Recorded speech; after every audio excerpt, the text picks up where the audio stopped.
టీడీపీని కాపాడేందుకు పుట్టిన పార్టీ జనసేన అన్నారు మాజీ మంత్రి అంబటి రాంబాబు. చంద్రబాబును కాపులు నమ్మరు కాబట్టే చంద్రబాబు పవన్తో జనసేన పార్టీ పెట్టించారన్నారు. అవినీతికి అవకాశవాదానికి కేరాఫ్ అయిన జనసేనను ప్రజలు నమ్మే పరిస్థితి లేదన్నారు అంబటి. నిలబడ్డాం, 4 దశాబ్దాల టీడీపీని నిలబెట్టాం.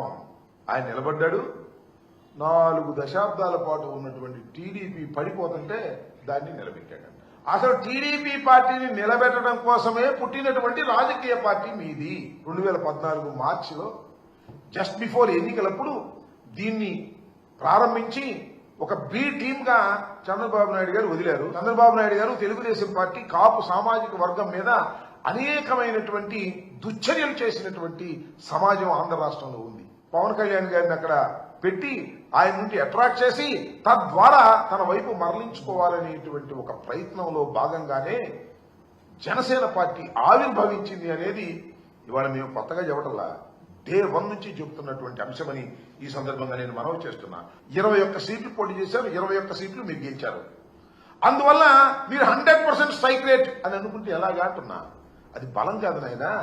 2 పార్టీల యొక్క మద్దతు నీకు వాపుగా కనపడి నీకు 21 వచ్చినాయి.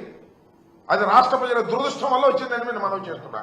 అసలు నీకున్నటువంటి 21 శాసనసభ్యుల్లోనూ 2 పార్లమెంటు సభ్యుల్లోనూ 100% నీ వాళ్ళు కాదయ్యా, చంద్రబాబు నాయుడు గారి మనుషులు లేదా మేము రిజెక్ట్ చేసినటువంటి మనుషులు అనే విషయాన్ని దయచేసి గుర్తు పెట్టుకోమని ఈ సందర్భంగా నేను చెప్తున్నా.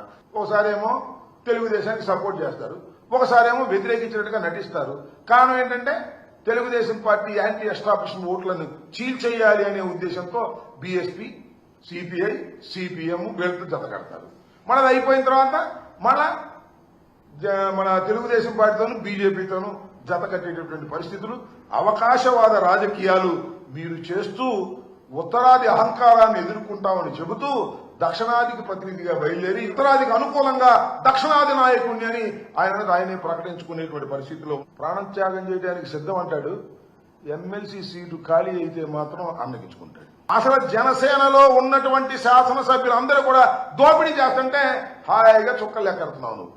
అదేమంటే నువ్వు వీరుణ్ణి, సూర్యుణ్ణి, అవినీతికి వ్యతిరేకం, ధర్మం కోసం పరిపాలన చేస్తాను, కోపం వస్తుంది నాకు, ఇవన్నీ మాట్లాడతావు. నీ వాళ్ళు దోచుకుంటుంటే మాత్రం నీకు ఏ రకమైన కోపం రాదు. అసలు నీకు అతి ప్రియమైనటువంటి మంత్రి గారు ఉన్నాడు, ఆయన కలెక్షనే పనిగా రైసు, విజిలెన్సు, దాడులు, సీజు, మళ్ళా ఓపెను. ఈ మధ్య సీజ్ ది షిప్ అని సముద్రంలోకి వెళ్ళావు, మళ్ళీ తిరిగి వచ్చావు.